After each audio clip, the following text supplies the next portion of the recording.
The sound of cheap glass shattering against a concrete driveway is something you never forget. It is a sharp, jagged noise, but it was absolutely nothing compared to the sound of my sister's laughter right after it happened. My daughter, Lily, had just turned 7. She was wearing a little blue dress she picked out herself and a plastic birthday tiara I bought for her at Party City. She was so happy. She just wanted to stand next to her grandmother for a family picture. I can still see it in slow motion. The way Lily's knees hit the pavement. The way the little plastic tiara flew off her head, hit the ground, and snapped into 3 pieces. And then, Brittany, looking down at her, smoothing out her custom white silk engagement dress to make sure it was not wrinkled, and saying the words that burned a hole straight through my soul. She looked at my crying daughter, let out a short laugh, and said, "Trash does not belong in my picture-perfect moment." The worst part was not just the push or the horrible words, it was the absolute silence that followed. A backyard full of aunts, uncles, cousins, and my own mother, and nobody moved to help my little girl. They just watched. Some looked away, some took sips of their Chardonnay or craft beers. That was the exact moment I realized the family I was born into was never really mine. I did not scream. I did not cry. I picked up my daughter, walked out, and 12 hours later, I started dismantling my sister's entire life, piece by piece. If a story like this finds you tonight, you are not alone here. Leave a comment, tell me your story, and make sure to subscribe. In my family, there was a very clear, unspoken hierarchy. There was Brittany, who was delicate and needed things. And there was me, Harper, the invisible packhorse. My mother, Barbara, established this dynamic very early on. When I was 12, I walked to the dentist by myself for a tooth extraction, because my mother was too busy picking out a prom dress at Macy's for my older cousin. I sat alone in that dentist chair, held my own hand, and walked back to our suburban home with medical gaze stuffed in my mouth. A week later, Brittany, who was 7 at the time, scraped her knee on the driveway. My mother kept her out of elementary school for 3 days, bought her ice cream every afternoon, and told the entire subdivision how incredibly brave her little angel was being. They had a phrase for me: "Harper is so tough, she can handle anything." For 30 years, I thought that was a compliment. I did not realize it was just their way of saying I was free labor. Being the tough one meant I was the one absorbing the pain so they did not have to. It meant I was the one who paid my own way through the state university by working double shifts at an Olive Garden and a Barnes & Noble, while Brittany got a brand new Ford Mustang at 18 just for graduating high school with incredibly average grades. I built a life out of that forced independence. I became a certified public accountant and a forensic auditor. For over a decade, I have made a living tracking down hidden money in corporate America. I go after corporate embezzlers, uncover massive financial frauds, and find the ugly truths that desperate people try to bury in complicated Excel spreadsheets. I am very good at my job because numbers do not lie, and they do not play favorites. Numbers do not care who the golden child is. But the tragic irony of my life was that while I ruthlessly audited multi-million-dollar corporations in downtown Los Angeles, I was willfully blind to the massive, glaring deficit in my own family's emotional ledger. Every time Brittany crashed her car, my mother called me to handle the Geico insurance claims. Every time she maxed out a Nordstrom credit card on designer clothes, I was guilt-tripped into covering the minimum payment so her credit score would not completely tank. "You make so much money, Harper," my mother would say, her voice dripping with that familiar, manipulative sweetness. "Your sister is just finding her way in the world. Family helps family." I paid the toll over and over because I thought buying their peace meant buying their love. I thought if I was useful enough, maybe they would look at me the way they looked at her. But you cannot buy genuine affection from people who view you as an ATM. This year was supposed to be different. I promised myself I was going to draw a line in the sand. I was 34 years old, a single mom raising an incredible, perceptive little girl, and I wanted to break the toxic cycle. I did not want Lily growing up thinking she had to earn her space in the world by being quiet, small, and useful. I just wanted her to be celebrated for exactly who she was. But how do you rewrite 30 years of deeply ingrained history when the people around you violently refuse to read the new script? To fully understand what happened next, you need to understand the fantasy world my sister lived in. Brittany was 29. She was undeniably beautiful and deeply, violently insecure. She and her fiancé, Bradley, were a match made in a very shallow, artificial heaven. Bradley was 30, had a very expensive taste for custom Brooks Brothers suits, and was perpetually between startup tech ventures. That is just a polite, family-friendly way of saying he had not held a steady job in 2 full years. If you looked at their social media profiles, you would think they were young American royalty. There were perfectly filtered photos of weekend trips to Napa Valley vineyards, artisanal lattes, Louis Vuitton bags, and exclusive dinners. But I knew the reality. I knew because I was the one who caught the overflow of their terrible financial decisions. They were drowning in debt, living paycheck to paycheck, floating their entire lifestyle on high-interest credit cards, and my mother's endless enabling. My mother, Barbara, was the chief architect of this illusion. She defended Brittany's spending habits with a ferocity that completely defied logic. To Barbara, Brittany simply had refined tastes, and Bradley was a misunderstood visionary. If I ever dared to suggest they needed a strict budget, I was immediately branded the jealous, bitter older sister who did not know how to enjoy life. There is one specific, crucial detail from the past you need to know because it is the loaded gun my family eventually pointed directly at my head. 5 years ago, my mother had a major health scare. She needed surgery, and her health insurance paperwork was a total disaster. In a total panic, she begged me to co-sign a legacy joint checking account at Bank of America. It was an old-school banking setup where both of our names and social security numbers were on the account. Its purpose was purely so I could easily transfer funds to cover her medical deductibles and manage her mortgage payments while she recovered. I put my name on it, funded it with my own savings, and managed it flawlessly until she was back on her feet. Once she was better, I stopped using it entirely. I told her we needed to close it immediately, but the bank required both of us to show up in person at a physical branch to sign the closing documents. Every time I brought it up, Barbara brushed me off with an excuse. "Oh, Harper, I am too tired this week. Let's just leave it. It is empty anyway, and it is good to have a family emergency fund just in case something happens. We have to trust each other." I let it go. It was a zero-balance account gathering dust in the banking system. As a forensic accountant, I should have known better than to leave a financial door unlocked in a house full of people who felt entitled to my money. But she was my mother, and despite everything they had done to me, a sick, hopeful part of me still wanted to believe she would not actively betray me. Fast forward to present day, Brittany and Bradley got engaged. The ring was massive, and the family group text was an endless, exhausting parade of Pinterest wedding inspiration boards, dress fittings, and venue links. I stayed quiet. I was busy working a heavy corporate fraud case, and I was focusing all my free energy on Lily. My daughter was turning 7, a huge milestone in her little world. I originally planned to take Lily to Disneyland, just the two of us. But my mother insisted we celebrate at her house. "Bring her over on Saturday afternoon," she said over the phone, her tone remarkably casual and light. "All the aunts, uncles, and cousins are coming over anyway. We will have a big family lunch, and it will be so good for Lily to be surrounded by everyone who loves her on her special day." I hesitated. I knew my mother's invitations always came with heavy strings attached, but Lily was sitting right there listening. Her eyes lit up at the thought of a big family party with all her cousins. She spent all Friday night drawing a beautiful, colorful card for her grandmother. She was so excited to show it off. So, against my better judgment and my screaming intuition, I agreed. I bought a beautiful, expensive gift for Lily, a massive customized art supply set she had been begging for, and I wrapped it in shiny silver paper with a big blue bow. I bought a pretty little vanilla cake from a high-end local bakery with her name written in bright blue frosting. We drove the 25 minutes to my mother's house in the suburbs, listening to pop music on the radio. My daughter was glowing in her new dress. I told myself it would be a good day. I told myself that just for one afternoon, my family could put their obsessions aside and celebrate this sweet little girl. I was wrong. I was so incredibly wrong.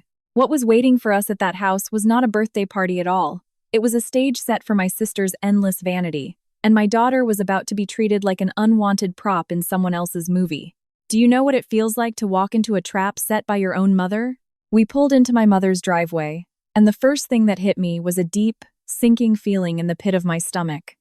The front porch was draped in elaborate, cascading white and gold floral arrangements. There was a vintage chalkboard sign by the front door that read, "In professional, looping calligraphy, Brittany and Bradley, the journey begins." There was not a single balloon, not a single mention of a 7th birthday anywhere.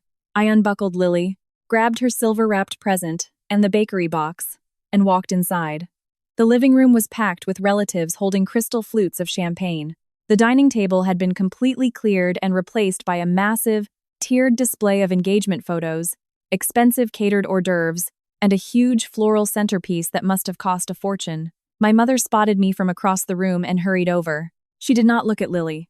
She did not say happy birthday. She stared directly at the shiny silver gift box in my hands, with an expression of pure panic. "Harper, you are here," she whispered rapidly, grabbing my elbow and pulling me toward the kitchen hallway, out of sight. "Listen, put that box in the laundry room or the trunk of your SUV or something, and put the cake in the garage fridge immediately." I stared at her, feeling my heart rate start to accelerate. "Mom, it is Lily's birthday. Where are we supposed to put her things? She wants to open her present." Barbara shushed me violently, looking around nervously to make sure none of the guests were watching. "Do not make a scene today, Harper. Brittany decided to do her official engagement photo shoot today because the weather is perfect and the expensive photographer was finally available.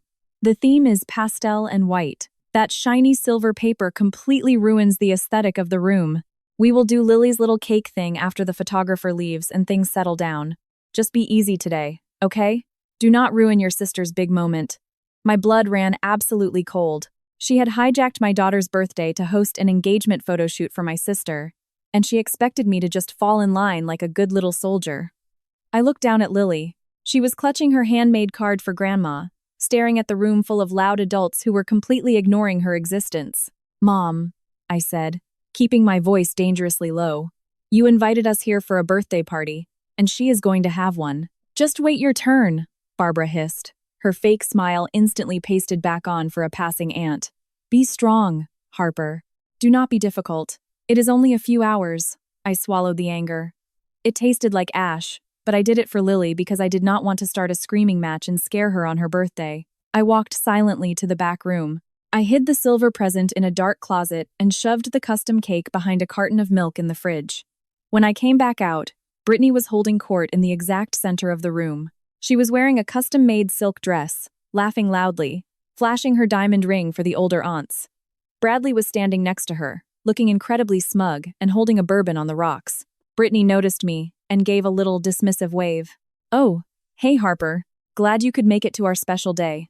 She did not even look at my daughter.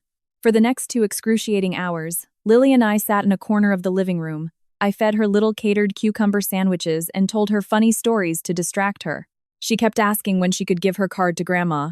I kept saying, "Soon, honey, soon." I watched my family raise their glasses to toast my sister. I watched them hand over thick white envelopes stuffed with cash. I watched them celebrate a couple I knew for a fact was drowning in terrible debt, while my kind, smart, 7-year-old daughter sat completely ignored on a dining chair. Then the professional photographer arrived. He was a loud, high-energy guy who immediately started directing people toward the backyard. "All right, everyone, the lighting is perfect right now out on the patio. Let us get a massive family portrait to commemorate the happy couple." The crowd eagerly shuffled outside. The patio was beautifully decorated with a huge floral arch. My mother was running around frantically, placing people according to height and outfits. "Aunt Susan, over here. Uncle Gary, stand behind Bradley." I stayed near the back edge of the yard, holding Lily's hand tightly. I fully intended to stay entirely out of the way. But Lily, with the innocent, pure heart of a child, thought the family portrait included her too. She saw her grandmother standing near the center, smiling brightly. Lily let go of my hand, smiled a massive, toothless grin, adjusted her little blue dress, fixed her plastic birthday tiara, and started eagerly jogging toward the middle of the group to stand right next to Barbara. "Grandma, I want to be in the picture too," she said happily. What happened next took maybe 3 seconds, but it is permanently burned into my brain, a scar that will never fully heal. Have you ever seen someone look at a child with pure, unfiltered disgust? For one terrifying second, the entire backyard went dead silent. The only sound was the photographer nervously clearing his throat and lowering his camera. Lily sat on the hard patio pavers, staring at her scraped knee. Her bottom lip was trembling violently as the shock set in. She looked up at her aunt, her big brown eyes filling with thick tears, waiting for an apology, waiting for someone to reach down and help her up. Brittany did not apologize. She did not even flinch or look guilty. She stared at the broken pieces of the plastic tiara scattered across the concrete, smoothed the front of her expensive silk dress, and let out a short, harsh, mocking laugh. "Trash does not belong in my picture-perfect moment," Brittany said. her voice loud and clear enough for every single person in the yard to hear. Someone get her out of the frame right now. She is ruining the lighting. I waited for the reaction. I waited for my mother to gasp in horror, for an aunt to step forward and scold her, for Bradley to tell his fiancée she crossed a line. I waited for the village that is supposed to protect a child to step up and do the right thing. Nothing. Absolutely nothing. Uncle Gary looked down at his expensive leather shoes. Aunt Susan took a long sip of her champagne and looked up at the sky. My mother, Barbara, the woman who raised me, stepped forward and sighed with deep annoyance. "Harper, please," Barbara muttered, waving her hand at me dismissively, not even looking at her crying granddaughter. "Take her inside right now. Brittany's dress is going to wrinkle if we have to reset the pose. Just go." My family's silence was a physical blow to the chest. It was the final, undeniable confirmation of everything I had suspected for 30 long years. To them, we were not people.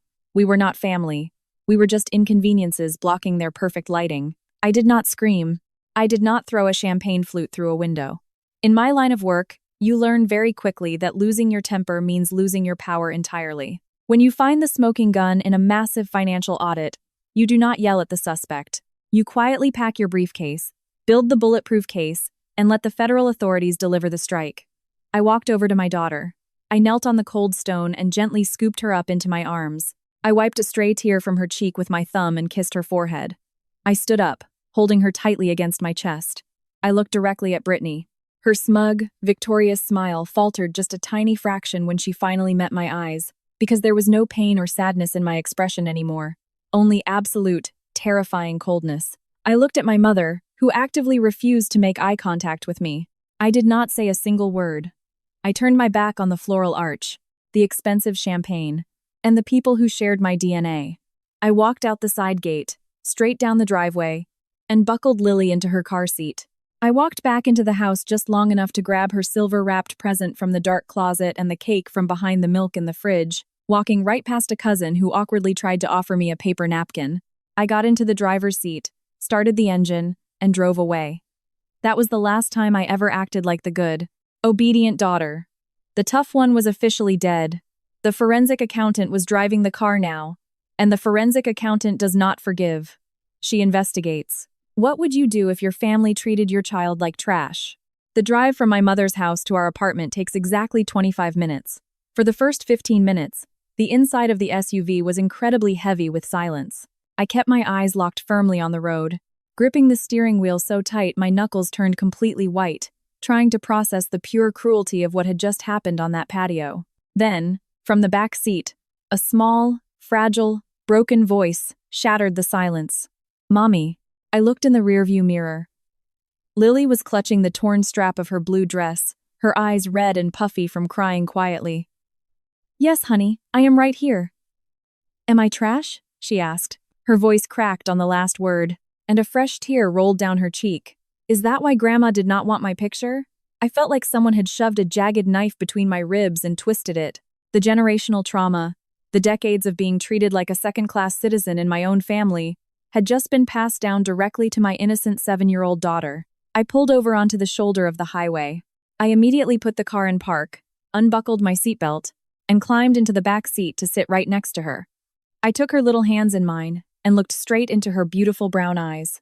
"Listen to me, Lily. You are the most valuable, precious, and beautiful person in my entire world. What your aunt said, and what those people did back there, is because they are broken inside. They are empty, and they try to make other people feel small so they can feel big. You are not trash. You are a treasure. And I promise you on my life, I will never let anyone treat you like that ever again." She sobbed and buried her face in my shoulder.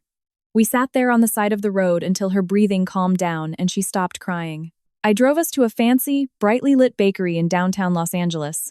We threw away the plain vanilla cake I bought earlier.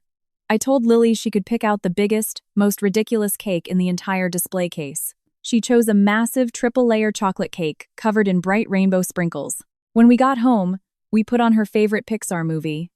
We opened her silver present full of art supplies, and we ate massive slices of chocolate cake sitting on the living room floor. I made absolutely sure she went to sleep that night, knowing she was deeply, fiercely loved and protected. Once she was fast asleep, the adrenaline finally faded, leaving behind a cold, hard, dangerous clarity. I sat at my kitchen island in the dark, staring at the wall, thinking about boundaries and consequences. I was done. I was going to block their phone numbers tomorrow morning and walk away forever. That was the plan.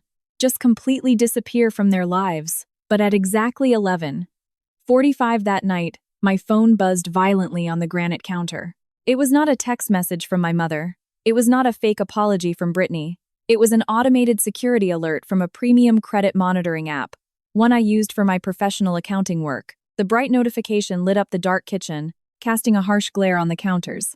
Alert. A hard inquiry has been recorded on your credit profile.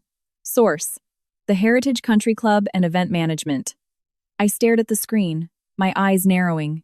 The exhaustion instantly vanished, replaced by a surge of pure, focused energy. The Heritage Country Club is the most exclusive, ridiculously expensive wedding venue in Orange County, California. It is a sprawling historic estate with imported crystal chandeliers, manicured gardens, and a waitlist at least a year long. It is exactly the kind of pretentious place Brittany would kill to get married at. But why on earth would a luxury wedding venue be doing a hard credit check on my personal social security number at midnight? A normal person might think it was a system glitch, or maybe just a weird coincidence, but I am an auditor. I track financial anomalies for a living. I know exactly what a hard inquiry means. A hard inquiry means someone just applied for a massive line of credit, or authorized a massive payment plan using my personal identity. The dead coldness inside me transformed into something sharp, calculated, and incredibly dangerous. My immediate family had pushed my daughter to the ground for a photo. Now it looked like they were digging their greedy hands into my financial identity. Are intuition and a laptop enough to uncover a massive family secret? When you investigate severe financial fraud, you start with the widest net possible. You look for the threads that do not belong in the fabric, the numbers that disrupt the pattern. I logged into my highly secure work terminal from my laptop and pulled my full credit report from all 3 major credit bureaus. I meticulously cross-referenced it with my active bank accounts. Everything looked perfectly normal at first glance. My main checking account was fine. My personal credit cards had their usual manageable balances. Then, like a ghost coming out of the fog, I remembered the joint account, the legacy joint checking account my mother begged me to keep open 5 years ago. The one I had completely ignored because the balance was 0, and it was too bureaucratically annoying to drag my mother into a physical branch to sign the closing papers. I quickly navigated to the bank's online portal, typed in my credentials, and pulled the transaction history for that specific joint account. The screen loaded. The numbers stared back at me in stark black and white. I felt the air completely leave my lungs. 3 weeks ago, an inbound wire transfer of $12,000 had hit the account. It came from a third-party lending service, essentially a fast approval, high-interest personal loan company. That was bad enough. But it was the transaction that happened exactly 2 days later that made my blood run cold. Outbound wire transfer, $12,000. Merchant, Heritage Country Club Event Management. Reference, Brittany Wedding Deposit, $12,000, charged directly to an account with my name as the primary account holder. I leaned back in my chair, the silence of my apartment suddenly deafening. They did not just borrow money. They took out a high-interest predatory loan under the umbrella of my joint account to pay the deposit for a luxury wedding venue. Because it was a legacy joint account, my mother had legal access to initiate transfers, but she did not have the income to qualify for a $12,000 loan on her own. They used the account's history, heavily tied to my excellent credit score, to get approval, and then immediately wired the money out before I noticed. But a luxury venue like the Heritage does not accept a random wire transfer without a signed, legally binding contract on file. They require a financially responsible party. My fingers flew across the keyboard. I opened my personal email account. Not my secure work email, but the old personal one I rarely check because it is full of marketing spam. I went to the search bar and typed Heritage Country Club. The search returned exactly 2 results. Both were hidden in my spam folder. I clicked the first email dated 3 weeks ago. It was an automated message from the venue's secure document signing service. Subject: Welcome to the Heritage. Your event contract is complete. I opened the attached PDF document. It was a massive 50-page venue rental agreement detailing catering costs, floral arrangements, and security deposits. The total cost of the wedding was estimated at an absurd $45,000. The required non-refundable deposit was exactly $12,000. I scrolled rapidly to the very last page, to the signature block. Under the line boldly labeled Financially Responsible Party, Guarantor, was my full legal name, Harper Davis. And right next to it, stamped with an IP address and a timestamp, was a digital signature. It was an electronic scribble that vaguely resembled my actual handwriting, applied using my social security number as verification. I had never seen this document in my life. I had never spoken to anyone at the Heritage Country Club. I had never agreed to host, plan, or pay for a single napkin at this wedding. My sister and my mother had forged my signature on a legally binding contract to secure a luxury wedding venue using an old banking loophole to wire the deposit without triggering my daily alerts. They had treated my identity as a communal family asset. They thought I was so busy, so distant, and so completely trained by 30 years of emotional abuse to simply absorb the blow that, even if I eventually found out, I would just sigh, write a check, and pay it off to keep the peace. They thought the tough one would just take it. I stared at the forged signature glowing on the screen. The image of Brittany pushing Lily flashed violently in my mind. Trash does not belong in my picture-perfect moment. They wanted a picture-perfect moment. They wanted a $45,000 luxury wedding funded by blatant fraud and identity theft. I reached for my phone on the counter. I did not call my mother. I did not call my sister to scream and demand answers. I opened my contacts list and found the 2 4-hour priority fraud hotline for my bank. They thought I was a pushover. They forgot I was a hunter, and open season had just officially started. If you are enjoying the story so far and are ready to see this family get exactly what they deserve, drop a comment below saying, "I am in." This is our secret code for the real ones who made it this far. I will heart and reply to every comment with, "I am in." Now let us get back to the reckoning. When you find one roach in a dark kitchen, you know there is an entire nest hiding in the walls. I did not stop my investigation with the country club contract. That was just the surface level of the fraud. I poured myself another cup of coffee. I sat right back down at my kitchen island and cast my forensic net wider over my entire financial existence. I was looking for any anomaly, any slight discrepancy in my credit history over the last 6 months. It did not take long to find the next bleeding wound. Buried deep in the secondary pages of my credit report, underneath my actual, legitimate credit cards, was a brand new revolving credit line. It was opened less than 4 weeks ago. It was a premium department store credit card, the kind that carries an astronomical interest rate if you do not pay the balance in full every 30 days. The account was completely maxed out. The balance flashing in red numbers on my screen was $8,000. My heart hammered against my ribs. $8,000. I tracked down the merchant ID code. It led directly to a high-end luxury boutique located on Rodeo Drive in Beverly Hills. I pulled the itemized billing statement through a backdoor verification process I use for audits. There was only one purchase listed on the entire statement. It was a luxury men's Rolex watch. The pieces snapped together with sickening clarity. Brittany had not just stolen my identity to secure her dream wedding venue. She had actively opened a fraudulent credit card in my name to buy an $8,000 Rolex as an engagement gift for Bradley. She wanted to present him with a massive, flashy symbol of her love. And she wanted me to foot the bill without my knowledge. My sister was building an entire empire of illusions, and she was using my stolen financial foundation to prop it up. The sheer entitlement was breathtaking. It was a masterclass in narcissistic family drama. But as a forensic accountant, I know that uncovering the theft is only half the job. You have to prove exactly how they executed it. I needed the digital fingerprints. I submitted a rapid fraud verification request to the retail bank that issued the credit card. Because it was my social security number, I had the legal right to request the metadata attached to the original online application. I wanted to see the digital footprints the thief left behind when they hit the submit button. An hour later, the automated report hit my secure inbox. I opened the file and scrolled down to the IP address recorded at the exact moment the application was approved. I ran a standard geolocation trace on that specific IP address. The result popped up on the screen, and the last shred of hope I had for my family shattered into a million pieces. The IP address did not belong to Brittany's apartment. It did not belong to Bradley's phone. The IP address was registered to the Comcast Internet Service account at my mother's house. It was the exact same Wi-Fi network my mother used to send her daily morning text messages. My mother was not just turning a blind eye. She was not just aggressively defending my sister's bad habits. My mother had actively sat down at her desktop computer, typed in my social security number, my date of birth, and my mother's maiden name, and helped her favorite daughter steal $8,000 from me. She was a direct accomplice to massive financial deception and the theft of my identity. I closed my laptop very slowly. The betrayal was so deep, so profound, it physically ached in my bones. My mother had looked me in the eye today at that party. She had ordered me to hide my daughter's birthday present. She had watched my daughter get pushed onto the concrete, and she did all of that, knowing she had recently helped steal a combined $20,000 in credit under my name.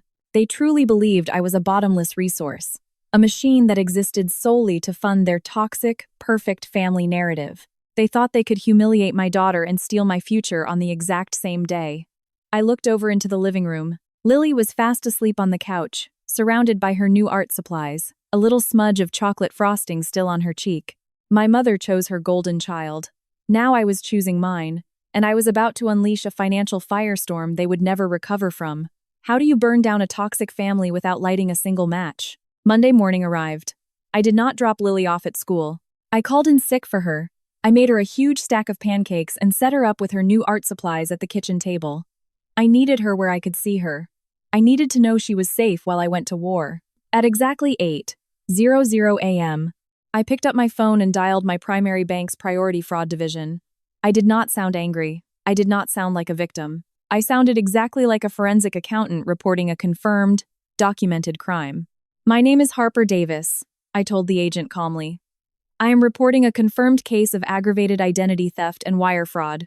A $12,000 loan was initiated fraudulently through a legacy joint account, and an $8,000 retail credit account was opened using my social security number without my consent.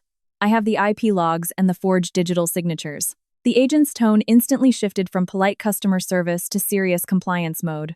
Understood, Miss Davis. We take this extremely seriously. What are your immediate directives? I want a complete freeze on the joint account. I want a hard fraud alert placed on my social security number across all 3 bureaus. And I am officially initiating a clawback protocol on the $12,000 wire transfer to the Heritage Country Club, as well as disputing the retail charge for the watch as fraudulent. Initiating clawback now, the agent confirmed, the sound of rapid typing echoing through the phone. The funds transferred to the Heritage will be legally frozen and pulled back to the bank while the fraud is investigated.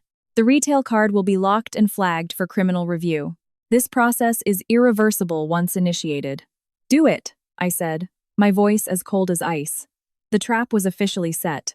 The money they thought they had secured was evaporating into thin air, but I needed to make sure the venue knew exactly why the money was disappearing. I did not want my family spinning a lie about a banking error. I wanted the truth on the record. I looked up the number for the Heritage Country Club and asked to speak directly to the lead event manager. A woman named Vanessa answered the phone. She had a crisp, no-nonsense voice, the kind of voice that manages million-dollar events and does not tolerate nonsense.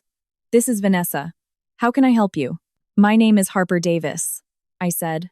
I believe you have a wedding contract on file for a Brittany and Bradley. You received a $12,000 wire deposit for it 3 weeks ago. Ah, yes, the spring floral wedding, Vanessa said, her tone softening slightly. Is there an issue with the catering choices, Miss Davis? Is there a problem with the contract? I responded with deadpan evenness. I never signed it. My sister forged my signature and used stolen funds to pay your deposit. My bank's fraud department just initiated a legal clawback. That $12,000 will be pulled from your accounts by the end of the business day. I strongly advise you to secure your financial position regarding that event. There was a long, heavy silence on the line. I could practically hear Vanessa processing the liability. Miss Davis, that is a very serious accusation, Vanessa finally said, her voice dropping an octave. We require rigorous identification for our guarantor contracts. Check the digital signature log, I countered immediately. The IP address will not match. Check the billing address. It goes to my mother's house, not mine. I heard clicks on her end, a sharp intake of breath. Then Vanessa hesitated. Miss Davis, there is a private client note attached to your guarantor profile in our system. It was added by the bride, Brittany, during the initial booking phase. I am not supposed to read this out loud, but under the circumstances, read it, I demanded. Vanessa cleared her throat. The note says, Please be advised that my older sister Harper is the financial guarantor, but she suffers from severe mental breakdowns and frequent psychotic episodes. If she calls attempting to cancel the venue or claiming she did not sign the contract, Please ignore her completely. It is just one of her episodes. We are managing her care. The sheer, breathtaking evil of that left me speechless for a second. Brittany had not just stolen my money. She had actively tried to strip me of my credibility, weaponizing a fake severe mental illness to preemptively silence me if I ever discovered the fraud. She had built a firewall of lies to protect her stolen picture-perfect moment. I am a licensed, certified public accountant, I said, my voice vibrating with a rage so pure it felt like electricity. I do not have schizophrenia. I have a family of criminals. I am sending you the official bank fraud claim number right now. Cancel the contract, Vanessa. Consider it done, Vanessa said, her voice completely drained of any remaining warmth for the bride. We do not do business with frauds. I hung up the phone. The pieces were moving. The avalanche had started, and my family had absolutely no idea it was heading directly toward them. How long does it take for a stolen empire to completely collapse? The absolute chaos began exactly 24 hours later. By Tuesday morning, the bank's legal clawback had successfully hit the venue's accounts. The $12,000 was ripped back. The Heritage, operating under Vanessa's strict orders, immediately froze the wedding reservation and sent an automated cancellation warning to Brittany's email. My phone started blowing up at exactly 7:30 a.m. The caller ID showed my mother's name. I let it ring. It rang again and again. By 8:00 a.m., I had 14 missed calls and a barrage of frantic text messages. The flying monkeys had officially been deployed. A flying monkey, in the context of a toxic family, is a relative who acts on behalf of the narcissist to pressure, manipulate, or guilt-trip the victim into compliance. My phone was exploding with them. Aunt Susan texted, "Harper, what on earth is going on? Your mother is having a panic attack. The wedding venue is glitching and says the deposit bounced. Call your bank right now and fix this. Do not be difficult." Uncle Gary texted, "Your sister is crying hysterically. You need to step up and handle this bank error. The family relies on you. Stop ignoring your mother. They thought it was a simple banking glitch. They thought the tough one had just forgotten to verify a transfer. They had no idea I had intentionally detonated the bomb." Then came a text from Barbara. My mother. It was not a plea. It was an order laced with pure, desperate manipulation. "Harper, this is not funny. The venue is threatening to give Brittany's date to someone else. I know you are mad about that stupid little picture thing on Saturday, but you cannot ruin your sister's entire life over a petty grudge. Be the bigger person. Fix the account right now. Vanessa from the venue is demanding an in-person meeting to clear this up. Family meeting. My house. Saturday at 2:00 p.m. Vanessa is coming. You will be there. You will write a new cashier's check, and you will apologize for the delay. Do not embarrass us." I stared at the text. She was trying to trap me. She thought that by bringing the venue manager into her living room and surrounding me with the judgmental stares of all the aunts and uncles, I would crumble under the social pressure. She thought I would be too embarrassed to expose the family secrets in front of a stranger. So I would just quietly write a new check to cover the glitch and save face. It was a brilliant, manipulative strategy. It would have worked perfectly on the old Harper. But the old Harper was dead. I replied with a single word. Fine. But I had 4 days until that Saturday meeting. And I am not a person who walks into a trap blindly. I needed to know why they were so desperate. Why take out a high-interest loan? What happened to Bradley's money? Bradley had constantly bragged about his wealthy parents and his massive savings. I used the routing numbers from the forged contract to do a little deep dive into public financial records tied to Bradley's name. Forensic accounting is 90% knowing exactly where to look for the hidden breadcrumbs. It took me 3 hours, but I found the devastating final piece of the puzzle. I found a wire transfer receipt linked to a public property tax record.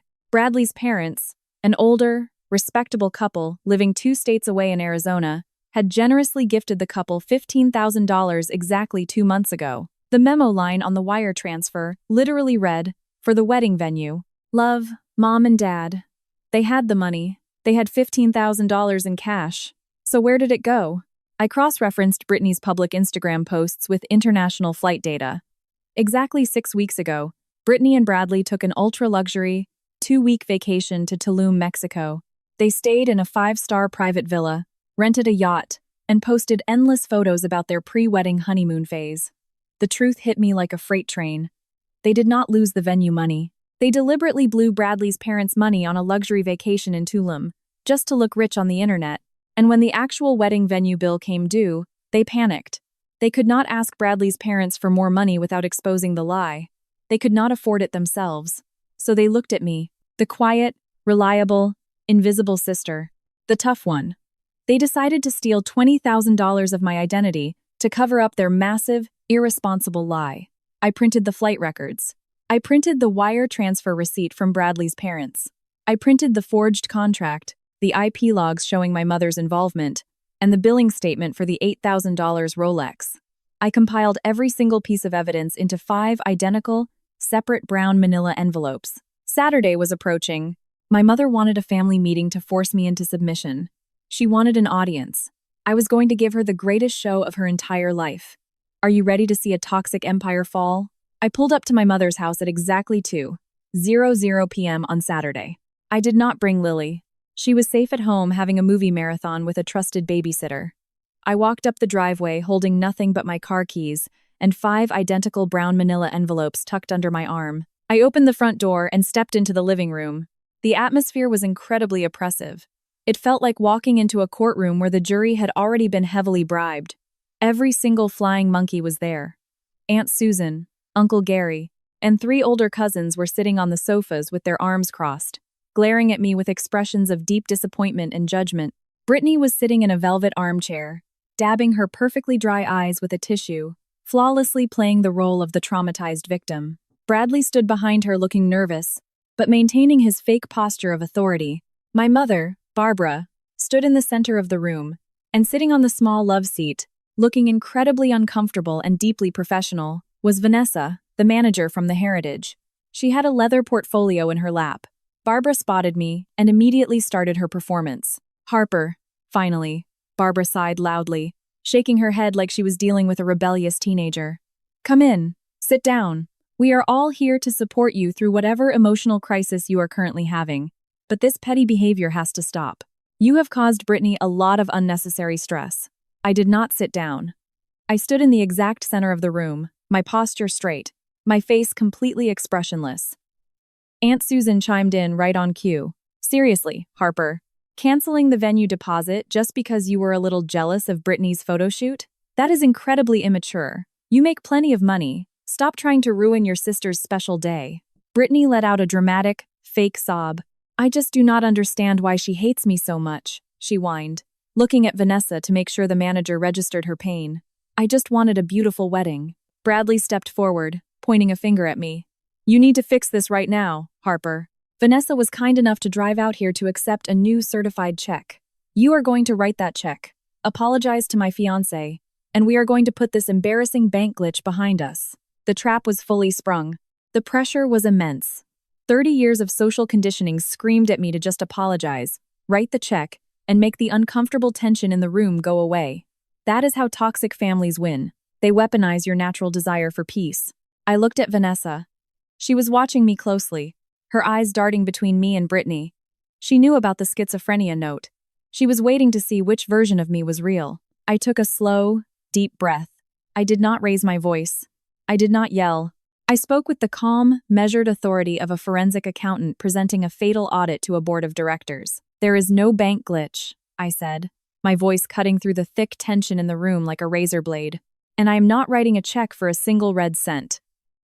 My mother stepped forward, her face flushing with sudden anger. Harper Davis, you will stop this nonsense right now. You are humiliating this family in front of a guest. You are the tough one. You are supposed to fix things. I am fixing things, I replied coldly. I am permanently fixing this family's delusion that my identity is a community bank account. I walked over to the large glass coffee table in the middle of the room. I pulled the 5 manila envelopes from under my arm. I handed one to Vanessa. I handed one to my mother. I tossed one onto the sofa for Aunt Susan and Uncle Gary to share. I threw one directly at Bradley's chest, forcing him to catch it. I kept the last one for myself. What is this? Barbara demanded, looking at the envelope like it was covered in poison. That, I said, looking directly at Brittany, whose fake tears had suddenly stopped completely, is the autopsy report of your picture-perfect moment. Open them. The room went dead silent. The only sound was thick paper tearing as 5 people opened their envelopes simultaneously. How fast can a lie unravel when the receipts are printed in high definition? I watched their faces as they pulled the thick stack of documents from the envelopes. I had highlighted the most damaging parts with a bright yellow marker so they could not miss them. Vanessa was the first to understand. She flipped straight to the forged contract, saw the IP logs, and her jaw tightened. My mother stared at the retail credit card statement for the $8,000 Rolex. She read the geolocation data, printed clearly at the bottom. Page 1, I announced to the silent room. A forged contract for a $12,000 loan signed using my stolen social security number. Page 2. A fraudulent department store credit card opened in my name for an $8,000 watch that is currently on Bradley's wrist. Page 3. The IP metadata proving the fraudulent application was submitted using the Wi-Fi network inside this very house. Mom, you literally sat at your computer and helped your daughter commit massive financial fraud. Aunt Susan gasped loudly, dropping her copy of the documents onto the table. Uncle Gary went completely pale, backing away from my mother like she was contagious. It was a misunderstanding, Barbara stammered, her hands shaking violently as she dropped the papers. Brittany said you agreed to pay for it. She said you told her to use your information because you were too busy. That is a lie, I replied instantly. And even if it were true, you do not forge a signature on a legally binding financial document. You crossed a massive legal line, Mom. Brittany was hyperventilating. The golden child mask was completely gone now, replaced by the terrified face of a criminal who had just been backed into a corner. Turn to page 4, I commanded, keeping my voice absolutely ruthless. They turned the page. It was a screenshot of the private client note Brittany had sent to the venue.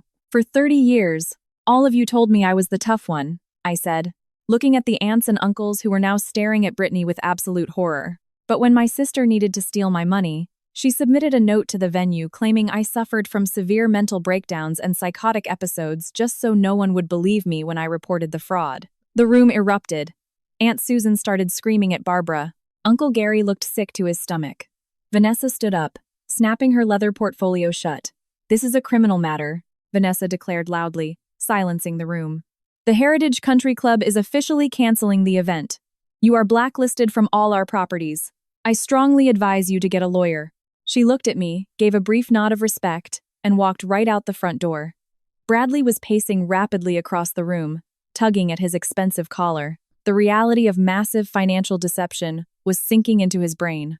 He realized he was wearing an $8,000 stolen watch and was an accomplice to a federal crime. Cowards always turn on each other when the ship starts sinking. Bradley suddenly stopped pacing, pointed a shaking finger directly in Brittany's face, and yelled, I did not know. I swear to God I did not know. She told me her rich sister was paying for everything. She said the watch was a gift. She is a liar and a thief. I had nothing to do with this, Brittany shrieked, launching herself out of the chair. You coward! You knew exactly what we were doing. You begged me for that stupid watch. They were screaming at each other, tearing their relationship to shreds in the middle of the living room. It was pathetic, but I was not done. Page 5, I said over the yelling. Everyone looked at the final document. It was the wire transfer receipt showing the $15,000 from Bradley's parents, placed directly next to the flight records from their luxury vacation in Tulum. Bradley's parents gave you the money for the venue 2 months ago, I stated clearly. You blew it all on a fake Instagram honeymoon in Mexico, and when you ran out of cash, you decided to steal from me. Right as I finished the sentence, the front doorbell rang. It was a sharp, piercing sound. My mother, completely disoriented and crying, went to the door and opened it. Standing on the front porch, looking absolutely furious, were Bradley's parents. I had overnighted them a copy of the manila envelope on Thursday, and I had included an anonymous note inviting them to this exact family meeting. I told them if they wanted to know where their $15,000 really went, they needed to be here at 2:30 p.m. They had been waiting on the porch for the last 10 minutes. The front window was open. They had heard every single word of Bradley throwing the blame onto Brittany. Bradley's father walked into the living room. He did not look at Brittany. He marched straight up to his son, grabbed him by the expensive lapels of his shirt, and shoved him hard against the wall. You stole our retirement money for a vacation? His father roared, his face purple with rage.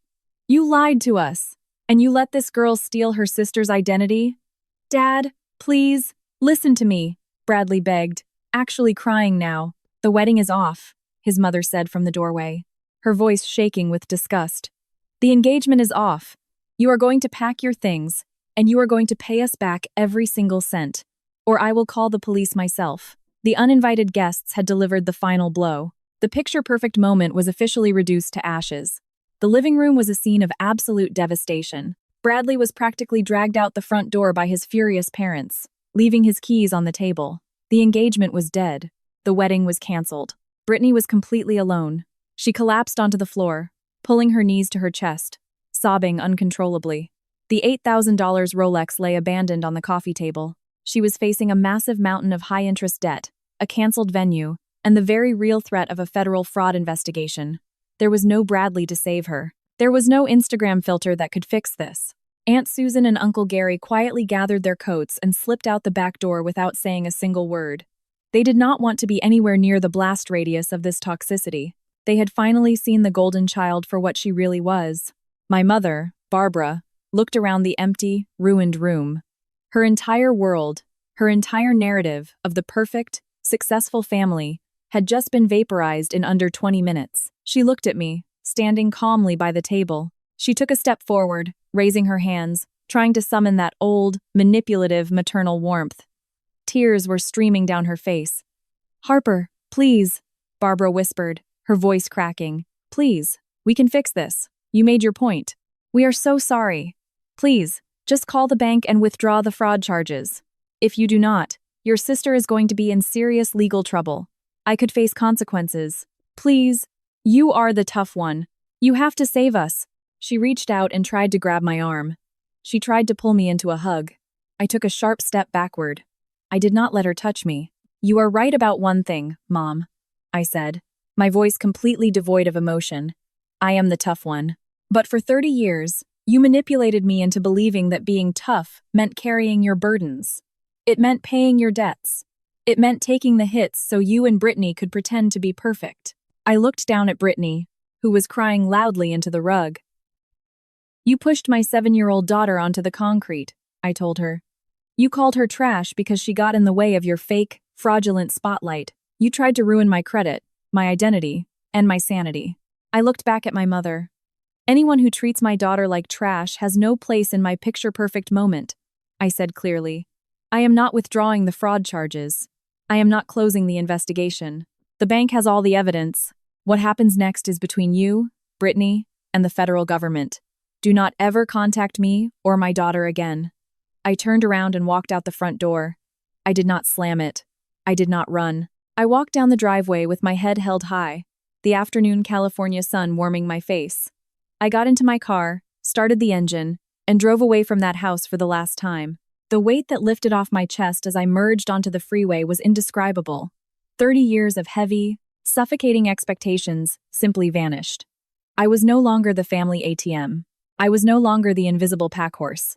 I was just Harper, Lily's mother, and I had protected my daughter like a lioness. When I got back to my apartment, Lily was sitting on the floor, intensely focused on a beautiful, colorful drawing. She looked up at me and smiled that massive, toothless grin. "Hi, Mommy," she said brightly. "You fixed the problem." I walked over, sat on the floor next to her, and hugged her tightly and fiercely. "Yes, honey," I whispered into her hair. "The problem is gone forever." The fallout played out exactly as the numbers dictated. The bank permanently closed the accounts and flagged Brittany and Barbara for fraud. They are currently buried under thousands of dollars in legal fees trying to fight the credit bureaus. Bradley moved back in with his parents in Arizona. The family group text is dead. I changed my phone number, moved to a better school district, and put all that extra energy and money straight into Lily's future. I want to say something to everyone listening to this right now. If you are designated as the tough one in your family, if you are the one they only call when they need money, a favor, or someone to blame, hear me clearly. Your strength is not a tool for them to exploit. Your strength belongs to you. You are allowed to set a boundary. You are allowed to stop paying the toll. And you are absolutely allowed to let them face the terrifying consequences of their own actions. Walking away does not make you weak. It makes you free.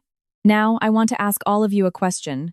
Just this morning, I received a certified letter from my mother's defense attorney. They are officially begging me to sign a sworn affidavit stating that the credit card use was a family misunderstanding so they can avoid severe criminal prosecution. They are terrified. Should I sign the paper and let them off with a warning? Or should I throw the letter in the trash and let the justice system teach them one final, devastating lesson? Let me know what you would do in the comments below. See you in the next one. This story is completely fictional and is intended solely for entertainment and educational purposes.